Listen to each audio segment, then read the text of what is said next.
Today we are going to revise chapter 1. तो first chapter का नाम है electric charge and electric field. ये चैप्टर में फर्स्ट ऑफ ऑल हम क्या देखेंगे कि व्हाट इज चार्ज। ठीक है, तो चार्ज क्या है? फंडामेंटल प्रॉपर्टी है। जैसे मास की हम बात करें तो वो फंडामेंटल प्रॉपर्टी है, वैसे ही चार्ज भी फंडामेंटल प्रॉपर्टी है। ठीक है, इसकी कोई डेफिनेशन नहीं दे सकते। बट मास की हम बात करेंगे, ठीक है, तो जो मास होता है वो क्या होता है? ओनली पॉजिटिव मास होता है। बट चार्ज की हम बात करेंगे तो वो पॉजिटिव और नेगेटिव दो टाइप का होता है। ठीक है, मास की हम बात करें तो उसे हम वेट मशीन से मेजर कर सकते हैं। ठीक है, तो वैसे ही क्या होगा कि जो चार्ज होगा वो इलेक्ट्रोस्कोप ये इंस्ट्रूमेंट से हम चार्ज मेजर कर सकते हैं। ठीक है, अब चार्ज की हम बात कर रहे हैं तो चार्ज की क्या होगी कि अलग अलग प्रॉपर्टीज आएगी। ठीक है, तो प्रॉपर्टीज की हम बात करें, प्रॉपर्टीज, तो फर्स्ट प्रॉपर्टी क्या है कि हम चार्ज का एडिशन कर सकते हैं। ठीक है, अब एडिशन करने की हम बात करेंगे तो क्या होगा कि जो पॉजिटिव और नेगेटिव साइन होती है उसको कंसिडर करना रहेगा। ठीक है, +3 -2, ठीक है, ये चार्ज हम करेंगे तो हम एक्चुअली नेट चार्ज क्या मिलेगा? +1 मिलेगा, इस तरीके से। फिर दूसरा क्या होता है कि कंजर्वेशन ऑफ चार्ज होता है। ठीक है, तो कंजर्वेशन ऑफ चार्ज क्या कहता है कि before the process and after the process जो चार्ज होगा उसकी वैल्यू सेम रहेगी। ठीक है, तो मान लो कि इनिशियली चार्ज 0 था। ठीक है, और आफ्टर प्रोसेस क्या होता है कि एक पॉजिटिव चार्ज और एक नेगेटिव चार्ज जनरेट होता है। तो यहाँ पर भी क्या होगा कि नेट चार्ज 0 ही हो जाएगा। तो कोई भी प्रोसेस होगी तो वो इस तरीके से प्रोसेस होगी कि जिसमें चार्ज सेम रहेगा। ठीक, और थर्ड जो है वो इम्पोर्टेंट है। कंजर्वेशन के बाद क्वांटमाइजेशन।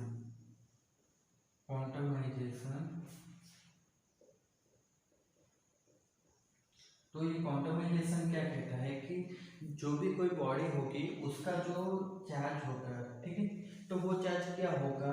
तो वो कोई फंडामेंटल चार्ज जो होता है उसके इंटीजर के मल्टीपल में ही होगा। ठीक है, तो अब यहाँ पर फंडामेंटल चार्ज क्या है कि वो स्मॉल ई है और एन कोई इंटीजर है। ठीक है, तो वो 1 2 3 4 5 कुछ भी हो सकता है, 0 नहीं होगा, माइनस नहीं होगा। ठीक है, माइनस हो सकता है, 0 नहीं होगा। तो अब देखो, तो यहाँ पर E जो है इसे फंडामेंटल चार्ज बोला गया है। तो ये फंडामेंटल चार्ज क्या है? तो ये इलेक्ट्रॉन का चार्ज है, उसकी वैल्यू है 1.6 × 10⁻⁹ कूलम है। ठीक है, अब यहाँ पर इलेक्ट्रॉन है तो इसकी वैल्यू नेगेटिव होगी। अगर प्रोटॉन होता तो ये वैल्यू क्या हो जाएगी? तो ये पॉजिटिव 1.6 × 10⁻⁹ कूलम होगी। अब देखो तो क्या होगा कि इलेक्ट्रॉन या प्रोटॉन दोनों का जो चार्ज होगा वो सेम ही होता है, जबकि दोनों का मास अलग अलग रहता है। ठीक है, तो ये चीज देखनी है कि क्वांटमाइजेशन क्या बोलता है कि Q = N, कोई भी बॉडी का चार्ज होगा वो N × E के बराबर होगा।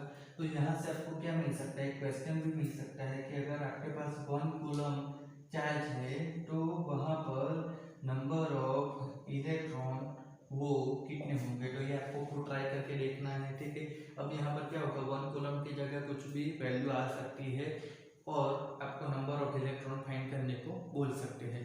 ठीक है, अब नेक्स्ट हम देखेंगे तो वो क्या होगा? Coulomb's law.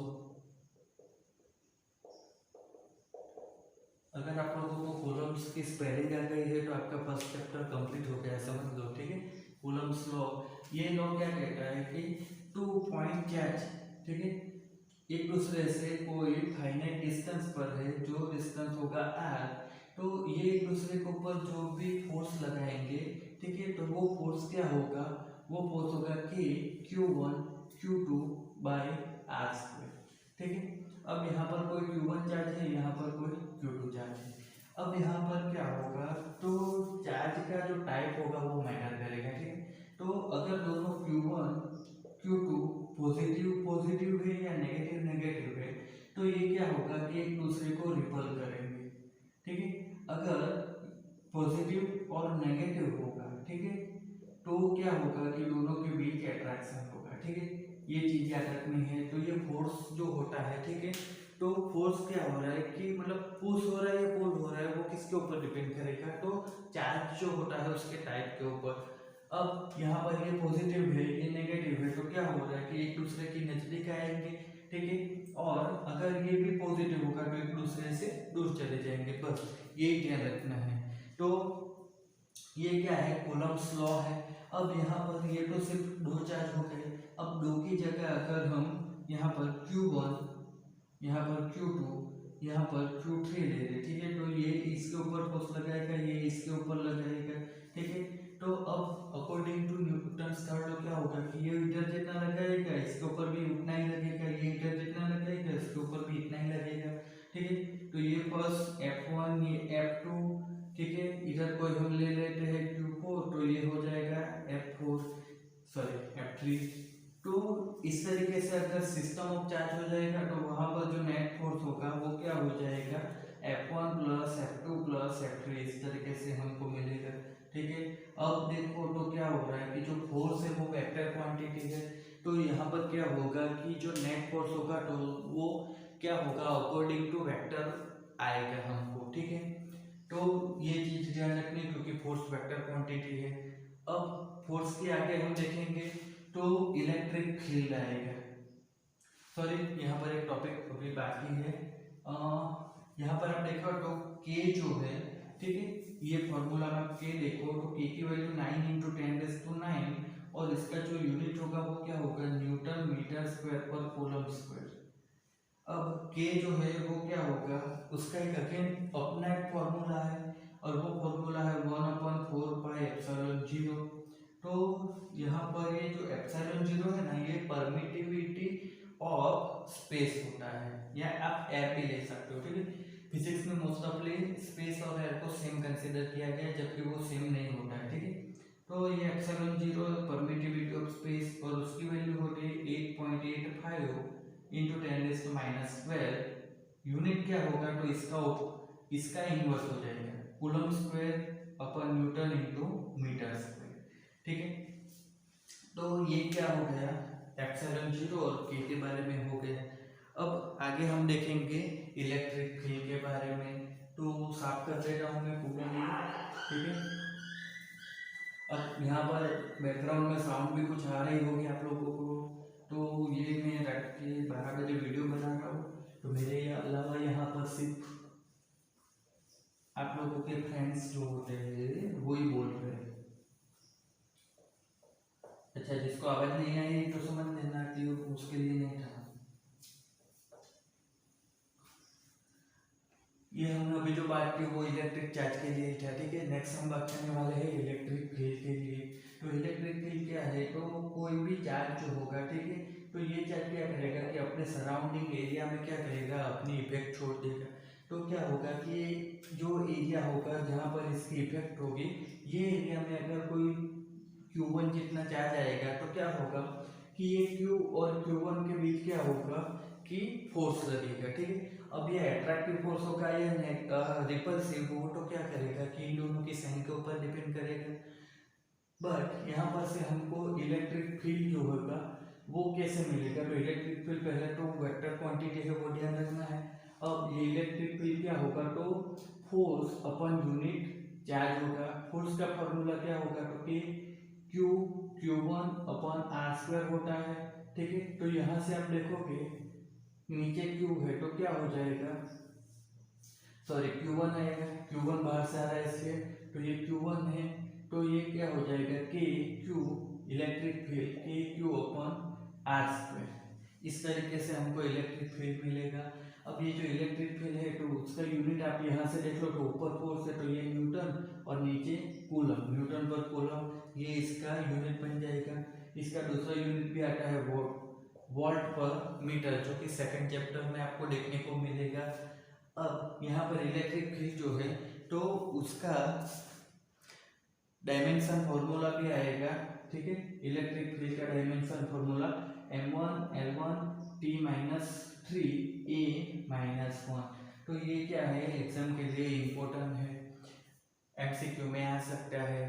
अब यहाँ पर एक चीज होगी कि अगर पॉजिटिव क्यू चार्ज है तो यहाँ पर इसका जो इलेक्ट्रिक फील्ड होगा वो क्या होगा, रेडियली आउटवर्ड्स होगा पॉजिटिव के लिए, और नेगेटिव होगा तो क्या होगा, रेडियली इनवर्ड ठीक है।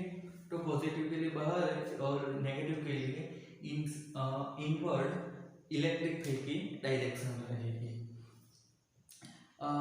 नेक्स्ट हम देखेंगे इलेक्ट्रिक फील्ड लाइन।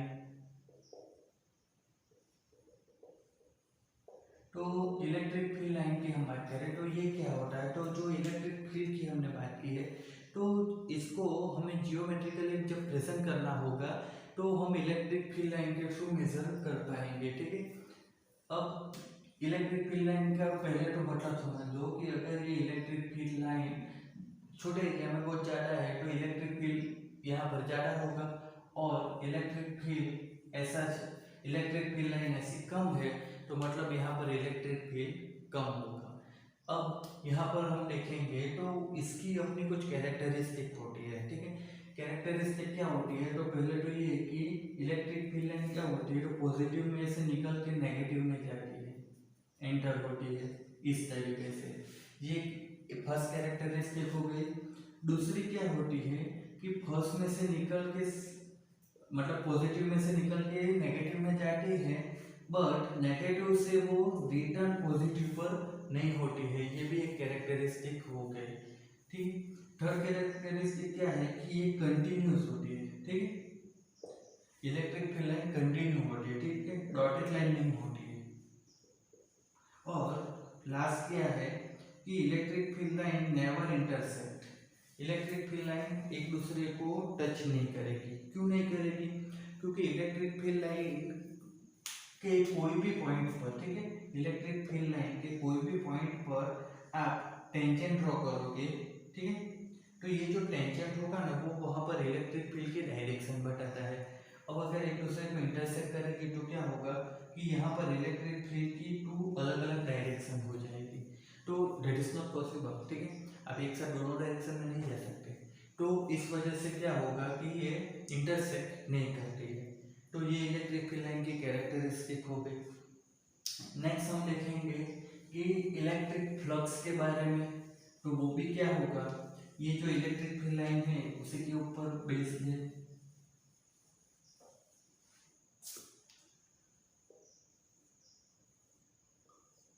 फ्लक्स, ठीक है, इलेक्ट्रिक फ्लक्स है। तो इलेक्ट्रिक फ्लक्स क्या होगा, ये इलेक्ट्रिक फील्ड लाइन है, ये इलेक्ट्रिक फील्ड लाइन फ्लक्स को 5 वोल्ट है।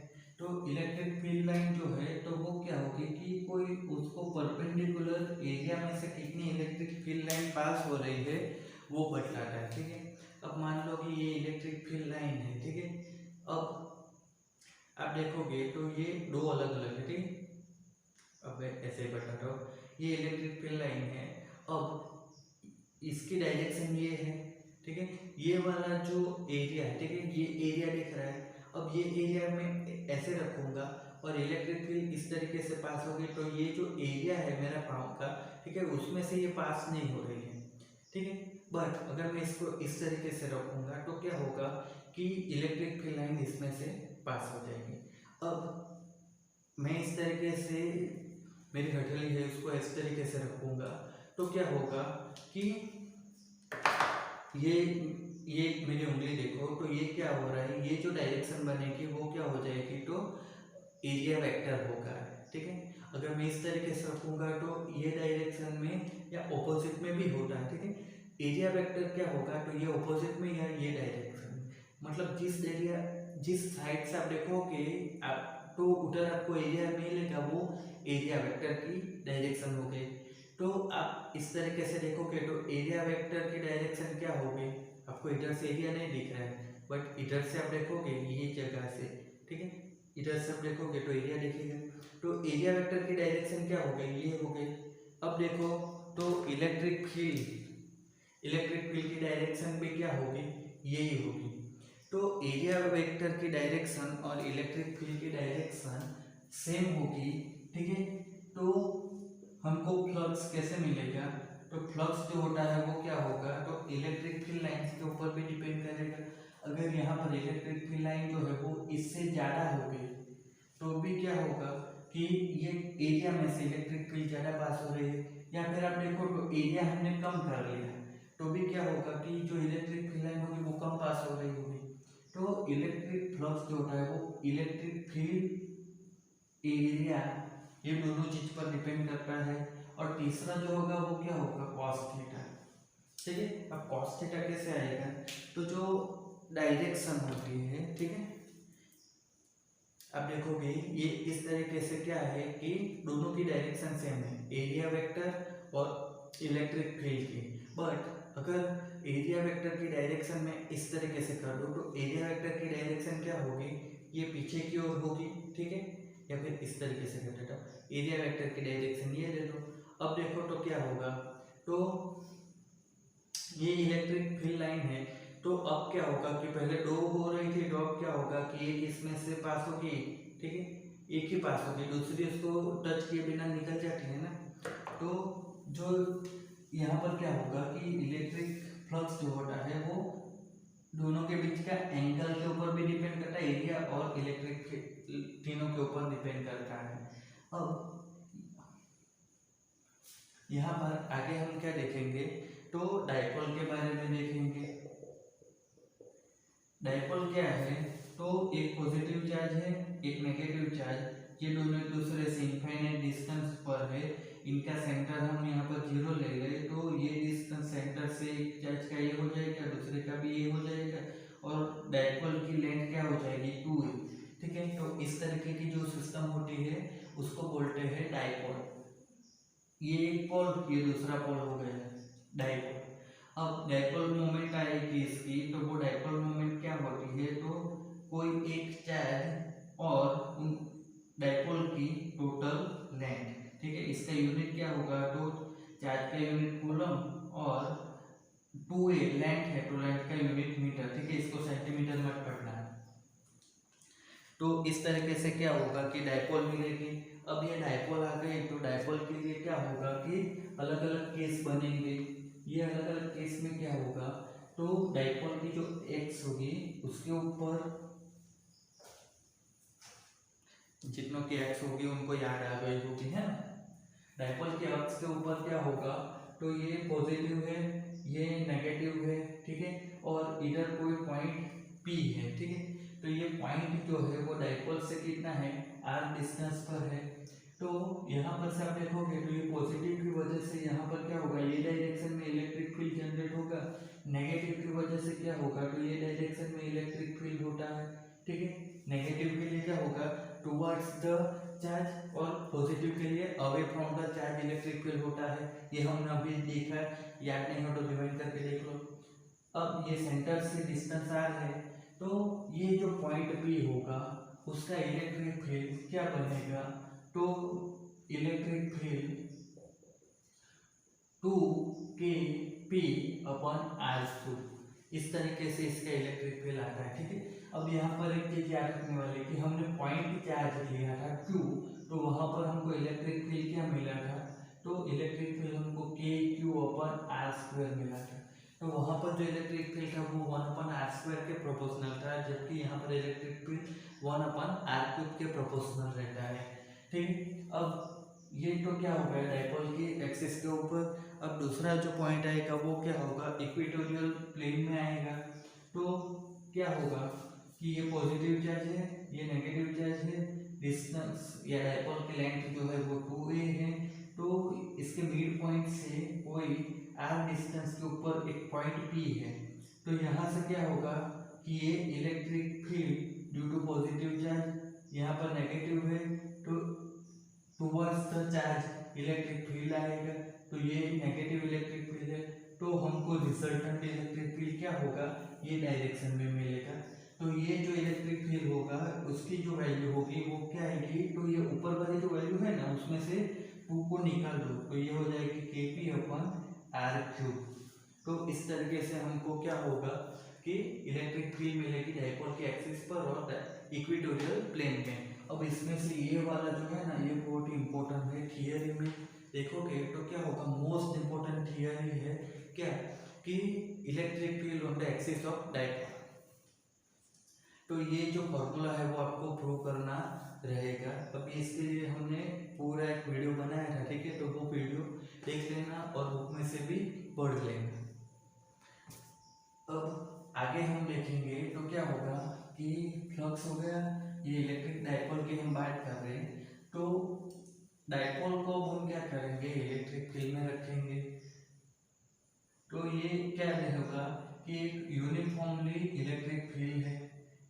यूनिफॉर्म फील्ड में हम क्या किया कि एक डाइपोल रखी है, इधर प्लस चार्ज इधर माइनस चार्ज। तो इलेक्ट्रिक फील्ड में अब चार्ज रखा है, तो चार्ज रखने से क्या होगा, इसके ऊपर फोर्स लगेगा, इधर भी फोर्स लगेगा। तो अब देखोगे तो क्या होगा कि इसके ऊपर क्या हो रहा है, इधर से ऊपर और इधर से नीचे, तो ये क्या होगा, इस तरीके से क्या होगा, सर्कुलर मोशन स्टार्ट करेगा। इट मींस कि यूनिफॉर्म इलेक्ट्रिक फील्ड में आप डाइपोल रख रहे हो तो उसके ऊपर क्या होगा, तो टॉर्क लगेगा, ठीक है। तो अब ये टॉर्क जो होगा वो क्या है, वेक्टर क्वांटिटी है। तो ये वेक्टर क्वांटिटी क्या होगा, तो डाइपोल की जो डाइपोल मोमेंट होगी, ठीक है, और ये इलेक्ट्रिक फील्ड, ये दोनों का क्रॉस मल्टीप्लिकेशन करके हमको टॉर्क मिलेगा। तो यहाँ से आप देखोगे तो ये क्या होगा, पी ई साइन थीटा, ये फॉर्मूला क्या होगा, तो डाइपोल के टॉर्क का। अब यहाँ पर ये जो थीटा आ रहा है, ठीक है, तो ये थीटा क्या होगा, तो डाइपोल ने इलेक्ट्रिक फील्ड के साथ जो एंगल बनाया होगा ना, वो एंगल थीटा होता है, ठीक है। और ये जो पी होगा तो वो क्या होगा, क्यू इंटू 2a। तो ये जो लेंथ होगी ये 2a होगी, और ये क्या होगा कि एक चार्ज की वैल्यू, इस तरीके से हमको टॉर्क मिलेगा पी ई साइन थीटा करके। अब ये क्या होगा, यूनिफॉर्म इलेक्ट्रिक फील्ड होगी, उसी में डाइपोल के ऊपर टॉर्क लगेगा, ठीक है। अगर रैंडम इलेक्ट्रिक फील्ड होगी तो क्या होगा, टॉर्क नहीं होगा, डाइपोल लीनियर मोशन करने लगेगी, और साथ में क्या होगा, टॉर्क तो लगेगा, टॉर्क लगेगा पर डाइपोल लीनियर मोशन भी करेगी अगर फील्ड यूनिफॉर्म नहीं होगा। आगे हम देखेंगे तो वो कंटिन्यूस चार्ज डिस्ट्रीब्यूशन के बारे में है। तो उसमें क्या होगा, तो आप देखो ये कोई एक इनफाइनाइटली लॉन्ग वायर है, ठीक है। तो इनफाइनाइटली लॉन्ग वायर है, अब इसके ऊपर टोटली क्या है, चार्ज डिस्ट्रीब्यूट किया हुआ है इक्वली। तो अब देखो, तो यहाँ पर अगर मेरे को ये फाइंड करना है कि मेरे को ये वायर का टोटल चार्ज चाहिए, ठीक है। तो टोटल चार्ज कैसे मिलेगा, तो टोटल लेंथ से, अब ये तो इनफाइनाइटली लॉन्ग है तो क्या होगा कि हम यहाँ पर चार्ज फाइंड नहीं कर सकते, बट हम यहाँ पर क्या फाइंड कर सकते हैं, तो चार्ज पर यूनिट लेंथ, ठीक है, तो वो हम फाइंड कर सकते हैं। तो उसको क्या बोलेंगे, लैम्बडा, तो उसका यूनिट बनेगा कूलम पर मीटर। अब इनफाइनाइटली लॉन्ग वायर है तो ये लेंथ हो गई, तो वैसे ही क्या होगा, इनफाइनाइट एरिया वाला प्लेन सेट आएगा जिसमें भी पूरा चार्ज है, तो यहाँ पर क्या होगा, सिग्मा आएगा, और यहाँ पर हमको क्या मिलेगा, तो यूनिट एरिया पर चार्ज, यूनिट एरिया पर चार्ज, तो इसका यूनिट बनेगा कूलम पर मीटर स्क्वायर। वैसे ही क्या होगा, इनफाइनाइट एरिया, इनफाइनाइट वॉल्यूम वाला कुछ आएगा, तो वहाँ पर क्या होगा, रो होगा, तो वहाँ पर हम चार्ज नहीं फाइंड कर सकते क्योंकि वॉल्यूम इनफाइनाइट है। तो वहाँ पर हम फाइंड करेंगे यूनिट वॉल्यूम पर charge, charge per unit volume, ठीक है।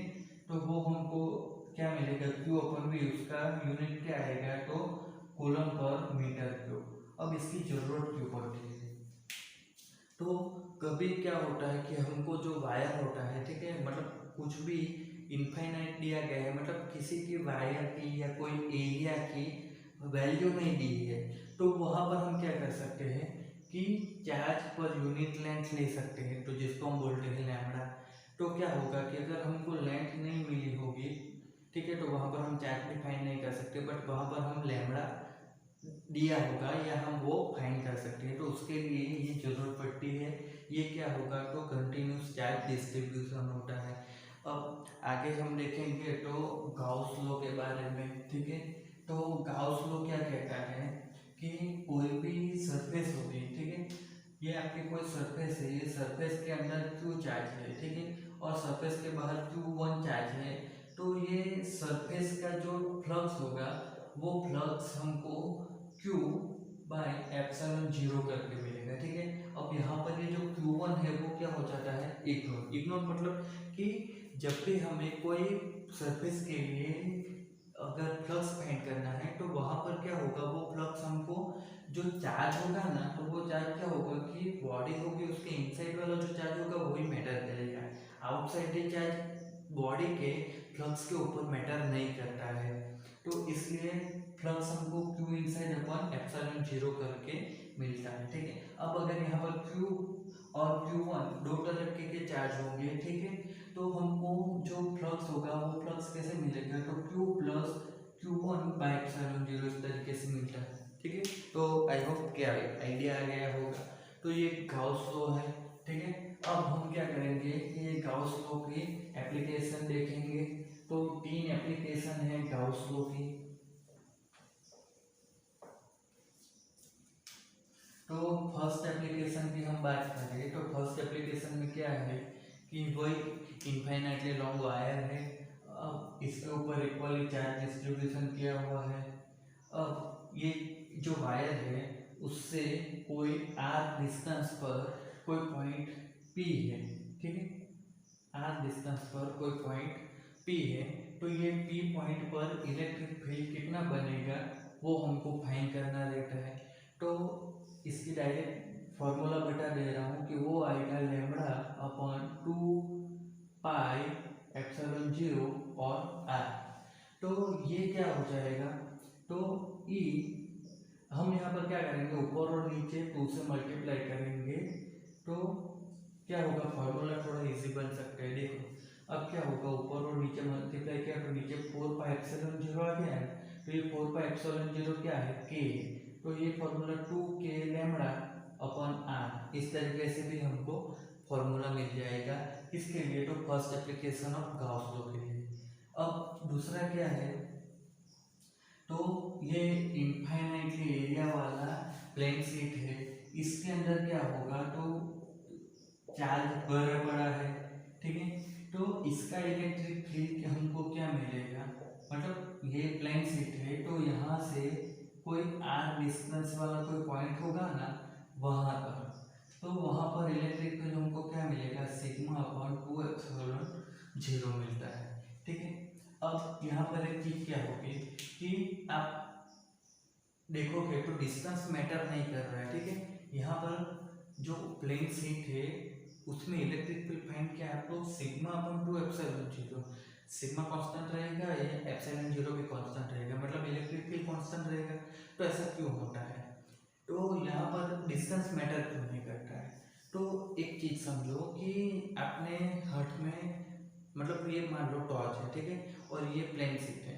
अब मैं इसको नजदीक रखूंगा तो क्या होगा कि यहाँ पर टॉर्च चालू किया तो जो इसका एरिया होगा उतने एरिया में क्या होगा, लाइट जाएगा, ठीक है। बट अब मैं अगर इसको दूर ले जाऊँ तो क्या होगा, तो जो लाइट होगी वो थोड़े ज़्यादा एरिया में जाएगी, ठीक है। तो जैसे जैसे मैं इसको दूर ले जाता हूँ तो लाइट जो होती है वो क्या होती है कि ज़्यादा एरिया में फैलती जाती है। तो वैसे ही यहाँ पर होता है, क्या होगा कि जो इंटेंसिटी रहती है वो क्या होती है कि अगर कोई पॉइंट नजदीक होगा तो वो इंटेंसिटी उतने एरिया में कंडक्ट हो जाएगी, और पॉइंट जैसे दूर जाएगा तो जो इंटेंसिटी होती है वो ज़्यादा एरिया में फैल जाती है, बट उसकी जो वैल्यू रहती है वो सेम रहती है, ठीक है। तो इस वजह से यहाँ पर डिस्टेंस मैटर नहीं करता है। अब तीसरी बात करें तो वो क्या होती है सेल के लिए थर्ड एप्लीकेशन। तो उसमें क्या होगा, तो इनसाइड और आउटसाइड इलेक्ट्रिक फील्ड फाइंड करना रहता है। तो यहाँ पर इलेक्ट्रिक फील्ड जो फाइंड करना रहता है वो क्या होता है, तो ये सेल की बात की है तो सेल की जो सरफेस होगी वहाँ पर भी क्या होगा, चार्ज रहेगा। तो इनसाइड चार्ज क्या होता है, जीरो। अब हम यहाँ पर देखेंगे तो कोई भी पॉइंट की हम बात करें आर, और ये कोई आर डैश पॉइंट, तो यहाँ से यहाँ तक और यहाँ से यहाँ तक, तो ये वाला आर डैश इनसाइड हो गया। तो इनसाइड में आप देखोगे तो कोई भी चार्ज नहीं है, तो इनसाइड में इलेक्ट्रिक फील्ड क्या होगा, जीरो होगा। और आउटसाइड की हम बात करें तो वहाँ पर इलेक्ट्रिक फील्ड क्या होगा, कि सरफेस का चार्ज अगर क्यू है तो ये कि क्यू अपन आर स्क्वायर, यही हमारा इलेक्ट्रिक फील्ड बनने वाला है, ठीक है। अब अगर इसकी रेडियस अगर कैपिटल आर ले लें तो सरफेस के ऊपर हमको क्या होगा कि इलेक्ट्रिक फील्ड क्या मिलेगा, ई इक्वल टू के क्यू अपन कैपिटल आर स्क्वायर मिल जाएगा, ठीक है। अब एक्चुअली सेल और स्फीयर ये दोनों में बच्चे बहुत कंफ्यूज होते हैं। तो सिंपल एग्जांपल समझ लो कि आपने कभी भी प्लास्टिक बॉल से तो खेला होगा। तो प्लास्टिक बॉल क्या होता है कि एक बॉल जैसा तो दिखता है बट अंदर से वो क्या होता है, खोखला होता है, ठीक है। तो वो हो जाता है सेल। जबकि सीजन बॉल की बात करें तो वो क्या होगा, अंदर से खोखला नहीं होता है, तो वो स्फीयर में कंसीडर होता है, ठीक है। तो अब देखोगे तो क्या होगा कि जो सेल की हम बात करें तो उसकी सरफेस पर चार्ज रह सकता है, बट अंदर तो क्या होगा, कुछ नहीं, तो वहाँ पर चार्ज नहीं रह सकता। इसलिए अंदर के एरिया में चार्ज जीरो है तो वहाँ पर इलेक्ट्रिक फील्ड जीरो, सरफेस पर चार्ज है या सरफेस के बाहर चार्ज है तो वहाँ पर इलेक्ट्रिक फील्ड हमको Q/R² के अकॉर्डिंग टू मिलता है। अब हम यहाँ पर देखेंगे तो हमने फोर्स कूलम्ब्स लॉ में क्या देखा कि Q1 Q2/R², इलेक्ट्रिक फील्ड की बात की तो वो KQ/R²। तो ये दोनों में क्या हो रहा है कि फोर्स और इलेक्ट्रिक फील्ड क्या हो रहा है 1/R² के प्रोपोर्शनल है।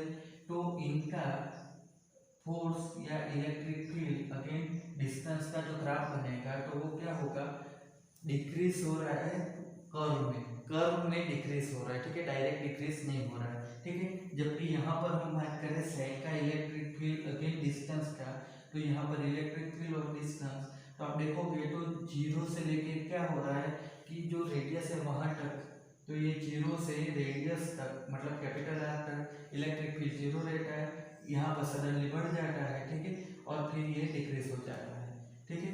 तो ये आज का लेक्चर हम यहाँ पर खत्म करते हैं, ठीक है।